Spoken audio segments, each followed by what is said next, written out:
Hello, ഞങ്ങളെല്ലാവരും കൂടി ഈ ചായത്തുള്ളി എങ്ങോട്ടാ പോകുന്നതെന്നറിയാമോ? കുവൈറ്റിൻ്റെ ഏറ്റവും ഇമ്പോർട്ടൻ്റ് ആയിട്ടുള്ള കുവൈറ്റ് ടവർ കാണാൻ വേണ്ടി. വന്നിട്ട് കാലങ്ങളേറെ ആയെങ്കിലും ഞങ്ങൾക്ക് ഇപ്പോഴാണ് ഇതൊക്കെ കാണാൻ സമയം കിട്ടിയത്. ബിസി ഷെഡ്യൂളുള്ള ആൾക്കാരാണ് ഞങ്ങൾ.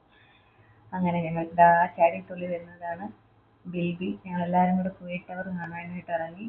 ആദ്യം ടാക്സി വിളിക്കണോ ബസ് വിളിക്കണോ? അത് ഈ കാണുന്നത് ഫർവാനിയ ലൊക്കാലിറ്റിയാണ് കേട്ടോ. ഞങ്ങൾ ഫർവാനിയിലാണ് സ്റ്റേ ചെയ്യുന്നത്. അപ്പോൾ അവിടുന്ന് ഞങ്ങൾ കുവൈറ്റ് ടവർ കാണാൻ വേണ്ടി പോകാൻ വേണ്ടി പ്ലാൻ ചെയ്തിറങ്ങി. ആ സമയം ഇത് കുറച്ച് പഴയ വീഡിയോ ആണ്, അതുകൊണ്ട് ഈ സ്വെറ്ററൊക്കെ കാണുമ്പോൾ വിചാരിക്കേണ്ടി ഈ പൊരി വെയിലത്ത് സ്വെറ്റർ ഇട്ടുകൊണ്ട് വീട്ടിലൊക്കെ ഭ്രാന്താണെന്ന്. ഇത് തണുപ്പ് തണുപ്പ് തുടങ്ങിയ സമയമായിരുന്നു. അതുകൊണ്ടാണ് ഈ പകലത്ത് ഇത്ര ധൈര്യത്തിൽ ഇത്ര അഹങ്കാരത്തിൽ ഇറങ്ങി നടക്കുന്നത്. ഇപ്പോഴാണ് കരിഞ്ഞ് വെന്ത് അൽഫാം പോലായി.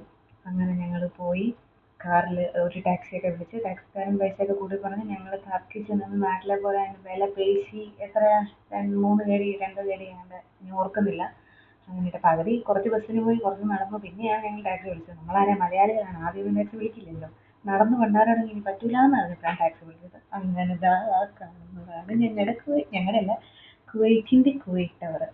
പക്ഷെ വേറെ കാര്യം എന്ന് പറഞ്ഞാൽ താഴെ പോയി നിന്ന് നോക്കിയതല്ലാതെ കാശ് കൊടുത്ത് അതിൻ്റെ മേളിൽ കയറി എന്താണെന്നുള്ളത് കണ്ടില്ല. ഇനി അത് നെക്സ്റ്റ് ടൈം ക്യാഷ് കൊടുത്ത് ഞങ്ങൾ അതിൻ്റെ അകത്ത് കയറി. അതിനകത്ത് കയറിയാൽ കുവൈറ്റ് മൊത്തം കാണാമെന്നാണ് പറയുന്നത്. അപ്പം അത് ഞങ്ങൾ ട്രൈ ചെയ്യുന്നതായിരിക്കും. Bye bye.